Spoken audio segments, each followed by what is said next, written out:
എല്ലാവർക്കും നമസ്കാരം. എല്ലാവരും ഭക്ഷണം കഴിച്ചോ? ഭക്ഷണം കഴിച്ചിട്ട് എല്ലാവരും സുഖമായിട്ടിരിക്കുന്നുണ്ടാവും വിചാരിക്കുന്നു. ഇന്ന് എന്തോ എനിക്ക് നിങ്ങളോട് രണ്ടു വാക്ക് പറയണമെന്ന് തോന്നി. മനസ്സിന് ഒരുപാട് സന്തോഷം വരുമ്പോൾ നമ്മളെ പ്രിയപ്പെട്ടവരോട് സംസാരിക്കാനൊക്കെ തോന്നില്ലേ, അത് പങ്കുവെക്കാനൊക്കെ തോന്നില്ലേ?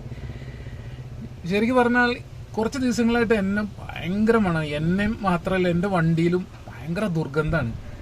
കാരണം കുറച്ച് ദിവസങ്ങളായിട്ട് ഞാൻ ശരീരത്തിൽ, ജീവനുള്ള ശരീരത്തിൽ പുഴു വരച്ചിട്ട് കാർന്ന് തിന്നിട്ട് ആ പച്ച മാംസം അത്ര ദുർഗന്ധം വമിക്കും. കുറേ കേസുകൾ അങ്ങനെ ഞാൻ നോക്കിയിട്ടുണ്ട്. പക്ഷെ രാത്രി എൻ്റെ കുളി കഴിഞ്ഞ് ഞാൻ ഉറങ്ങുമ്പോഴും എൻ്റെ മൂക്കിന് താഴെയായിട്ട് എനിക്ക് ആ സ്മെല്ല്, പുഴുവരിക്കുന്ന ശരീരത്തിലുള്ള ആ മണം ഇങ്ങനെ വരും. എൻ്റെ തൊട്ടടുത്ത് നിൽക്കുന്നവർക്ക് ഒരു പക്ഷേ ഞാൻ റെസ്ക്യൂ കഴിഞ്ഞ് പോകുമ്പോൾ മണം ഫീൽ ചെയ്യുന്നുണ്ടാവും, ചിലപ്പോൾ എവിടെയെങ്കിലും നിൽക്കുമ്പോഴൊക്കെ. അവർക്ക് അറിയില്ലല്ലോ. അപ്പോൾ ആ മണമാണ് ഇപ്പം എൻ്റെ വണ്ടിയിലും എന്നിലും. അത് ഞാൻ ആസ്വദിക്കുകയാണ്. കാരണം അങ്ങനെ ഒരു മണമുള്ള ഒരു ജീവി അങ്ങനത്തെ ഒരു ദുരവസ്ഥയിൽ നമുക്ക് രക്ഷിക്കാൻ പറ്റുന്നല്ലോ എന്ന്. ഇപ്പം നമ്മളെ വണ്ടിയിൽ ഒരു കുട്ടിയും കൂടി ഉണ്ട്, അവൾക്ക് എടുക്കണം അവിടെ. ഇന്ന് കിട്ടിയതാ, കാർത്തൂന്ന് ഞാൻ അവളെ പേരിട്ടു. അവൾക്ക് വൈജനൽ ട്യൂമറോ TVT അങ്ങനെ എന്തോ ആണ്. ഒന്ന് അതിനെ ടെസ്റ്റിന് കൊടുത്തിട്ടുണ്ട്, കീമോ ചെയ്തിട്ടുണ്ട്. അവള് ഇപ്പൊ വണ്ടിയിലുണ്ട്. പാവം ഒരു സാധു. അവളെ ബാക്കിൽ അവളെ ജനനേന്ദ്രിയം അത് പഴുത്ത് തൂങ്ങിയിരിക്കുന്നു. അതിലും പുഴു വന്നില്ല എന്നുള്ളൂ, പക്ഷെ ഭയങ്കര ദുർഗന്ധം. ഇപ്പോഴും ആ മണം എൻ്റെ മൂക്കിലും മനസ്സിലും ഓൾറെഡി കയറിയിരിക്കുന്നു. അത് പയ്യെ പയ്യെ പോവും. നമ്മുടെ മനസ്സൊരിക്കലും ദുർഗന്ധമില്ലാതെ മതി. അപ്പോ പറഞ്ഞു വന്നത്, ഇന്ന് കാർത്തൂന എനിക്ക് തന്നത് എന്താ പറയാ, നായകള് അറാമാണ്, നജസാണെന്നൊക്കെ പറയും പല ആളുകളുണ്ട്. ഞാൻ ആരെയും കുറ്റപ്പെടുത്തില്ല. ഏതും വിഭാഗത്തിലും എന്താ പറയാ, സ്വന്തം ശരീരത്തോട് ഇഷ്ടമല്ലാതെ മറ്റേത് ജീവജാലങ്ങളോടും വെറുപ്പും ദേഷ്യവും ഇതാക്കുന്ന മനുഷ്യരുണ്ട്. ഓരോ മതഗ്രന്ഥങ്ങളിലും പറയുന്ന, അവനവന്റെ ആരോഗ്യ സുരക്ഷയ്ക്ക് വേണ്ടി പറയുന്ന പല കാര്യങ്ങളും വളച്ചൊടിച്ച് തെറ്റായ രീതിയിലാക്കി പ്രചരിപ്പിച്ച് അത് അന്ധമായി വിശ്വസിച്ച് തെറ്റിദ്ധാരണകളുടെ മല തന്നെ മനസ്സിൽ കൊണ്ട് നടന്നിട്ട് അറിവില്ലായ്മയുടെ ആൾരൂപങ്ങളാവുന്ന കുറേ മനുഷ്യരുണ്ട്. അതിന്റെ ഇടയിൽ കുറേ നന്മ മനസ്സുകളെ ഞാൻ കണ്ടുമുട്ടാറുണ്ട്. അങ്ങനെ ഒരാളെ ഇന്ന് കണ്ടുമുട്ടി. കാരണം ഇന്ന് കാർത്തൂനെ അദ്ദേഹമാണ് ഭക്ഷണം കൊടുത്തിരുന്ന് നോക്കണൊക്കെ. അദ്ദേഹത്തിന് ഒരുപാട് പ്രതിബന്ധങ്ങൾ സഹിച്ചിട്ടുണ്ട്. അദ്ദേഹം ഒരു ഇസ്ലാമാണ്.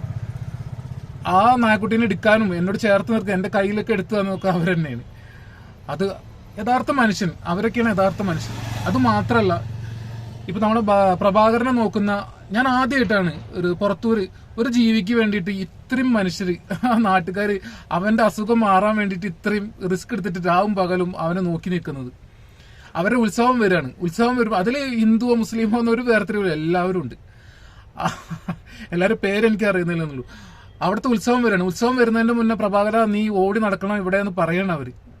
എനിക്കറിയില്ല, എനിക്ക് അവനെ രക്ഷിക്കാൻ എന്തോ ഒരു നിയോഗം പോലെ അവൻ രക്ഷിക്കേണ്ട ഒരു കൈകളാവാൻ എനിക്ക് കഴിഞ്ഞു. വളരെ വൈകിയാണ് അവരതിനെ കണ്ടത് അവരെ പ്രിയപ്പെട്ടൊരു നായാണ് അതെങ്കിലും അവൻ കറങ്ങാൻ പോവും. പിന്നീട് എപ്പോഴെങ്കിലും വരും. മുറിവേറ്റ് വല്ല അപകടാവസ്ഥയിലാവുമ്പോൾ അവർ തിരിച്ചും കൊണ്ട് വരും. കാരണം അവനെ രക്ഷിക്കാൻ അവരേ ഉള്ളൂ. അങ്ങനെ അവരിലൂടെയാണ് അവന്റെ നിലവിളി, അവന്റെ കരച്ചിൽ എൻ്റെ അടുത്ത് വന്നത്. ഇപ്പൊ ഇന്ന് നല്ല മാറ്റങ്ങളുണ്ട്. നമ്മൾ 3 ദിവസമായി ഇന്ന് തുടങ്ങിയിട്ട്. ഇപ്പൊ അവൻ മരുന്ന് വെക്കുമ്പോൾ അവന് വേദനകളൊക്കെ അറിയുന്നത് കൊണ്ട് അവൻ പയ്യെ ഓടാൻ ശ്രമിക്കുന്നുണ്ട്. പക്ഷെ എങ്കിൽ പോലും അവന്റെ ഓട്ടത്തിലും ഞാനിന്ന് ഡ്രസ്സ് ചെയ്യുമ്പോൾ തുണി പഞ്ഞി പിടിച്ചിട്ടാണ് പിറകെ ഓടിയത്.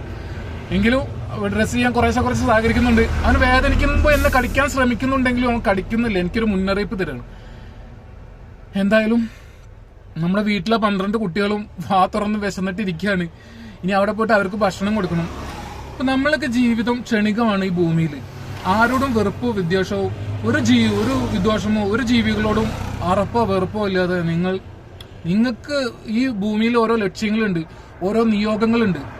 അത് നമുക്ക് സ്വയം അഹം മാത്രമല്ല, നമുക്ക് നമ്മുടെ ലക്ഷ്യം, ഒരു മനുഷ്യന്റെ ലക്ഷ്യം എന്ന് പറയുന്നത് മറ്റുള്ള ജീവജാലങ്ങൾക്കും മറ്റുള്ള സഹജീവികൾക്ക് വേണ്ടി പ്രവർത്തിക്കുക എന്നുള്ള, അവന്റെ ആ ജീവിതം അതിനു വേണ്ടി ഒഴിഞ്ഞു വെക്കുക എന്നുള്ളതാണ്. അപ്പൊ അതിന്റെ ഇടയിൽ എന്റെ എന്ന വിചാരത്തിലും അല്ലാതെ എന്താ പറയാ, സ്വന്തം അല്ലെങ്കിൽ മറ്റുള്ള ജീവജാലങ്ങളുടെ വെറുപ്പും സമ്പാദിച്ചിട്ടും സൂക്ഷിച്ചിട്ടും ജീവിച്ചിട്ട് മണ്ണടിഞ്ഞു പോകാനുള്ള ചെതൽ തിന്നു പോകാനുള്ള ഈ ശരീരം കൊണ്ട് എപ്പോഴെങ്കിലും ഏതെങ്കിലും ജീവജാലങ്ങൾക്ക് എന്തെങ്കിലും ഉപകാരം ചെയ്യും. ഇനി ഉപകാരം ചെയ്തില്ലെങ്കിലും വേണ്ട, നിങ്ങൾ ഒരിക്കലും ഉപദ്രവിക്കാതിരിക്കുക. മനസ്സിലായല്ലേ? ഈ നായകളെ തൊടരുതെന്ന് പറയുന്നതും തൊടാതിരിക്കുന്നതും ഭയപ്പെടുന്നതും ഏത് ജീവജാലങ്ങളായാലും അവനവന്റെ ആരോഗ്യ സുരക്ഷയ്ക്ക് വേണ്ടിയിട്ട് കാരണന്മാര് പൂർവികർ ഉണ്ടാക്കി വെച്ച ഓരോ ശീലങ്ങളും ഓരോ ധാരണകളും ഉണ്ട്. അത് നല്ലതായിരുന്നു. ആരോഗ്യ സുരക്ഷയ്ക്ക് വേണ്ടിയുള്ള അകലം പാലിക്കുക. നമ്മൾ കോവിഡ് വന്നപ്പോൾ നമ്മൾ എന്തൊക്കെ രീതിയിൽ സുരക്ഷിതത്വം പാലിച്ചിരുന്നു. അങ്ങനെ റാബിസ് വൈറസിനെ ഭയപ്പെടുന്നതുകൊണ്ടും അതിൽ നിന്ന് അകലം പാലിക്കേണ്ടതുകൊണ്ടും ആരോഗ്യ സുരക്ഷയ്ക്ക് വേണ്ട ഒരു അകലം പാലിക്കലാണ് നായകളെ ശ്രദ്ധിക്കണം തുടരുതെന്ന് പറഞ്ഞിട്ടുള്ളത്. അത് നായ മാത്രമല്ല, ആ ഒരു കാര്യത്തെയാണ് നമ്മൾ വളച്ചൊടിച്ചിട്ട് വളരെ വലിയൊരു തെറ്റിദ്ധാരണയാക്കിയിട്ട് ഇപ്പോഴും ആളുകൾ കൊണ്ടു നടക്കുന്നത്. അത് നായായാലും പൂച്ചയായാലും എല്ലാ കാര്യങ്ങളും ഒന്ന് തന്നെയാണ്. പ്രത്യേകം ഓർക്കേണ്ടത്, റാബിസ് വരുന്നത് വന്യജീവികളായ കുറുക്കൻ, കുറുനരി, കാട്ടുപൂച്ച, മെരുങ്ങുള്ള ജീവികളിൽ നിന്നാണ് റാബിസ് വരുന്നത്. അവരാണ് റാബിസ് വാഹകർ. വവ്വാല്, അവരിൽ നിന്നാണ് നായകളിലേക്കൊക്കെ റാബിസ് പകരുന്നത്. അപ്പൊ നമ്മൾ സൂക്ഷിക്കേണ്ട കാര്യങ്ങൾ സൂക്ഷിക്കുക എന്നുള്ളത്, അല്ലാതെ നായനെ തൊട്ടത് കൊണ്ടോ പിടിച്ചത് കൊണ്ടോ നമുക്ക് ഒരു പ്രശ്നങ്ങളും വരാൻ പോകുന്നില്ല.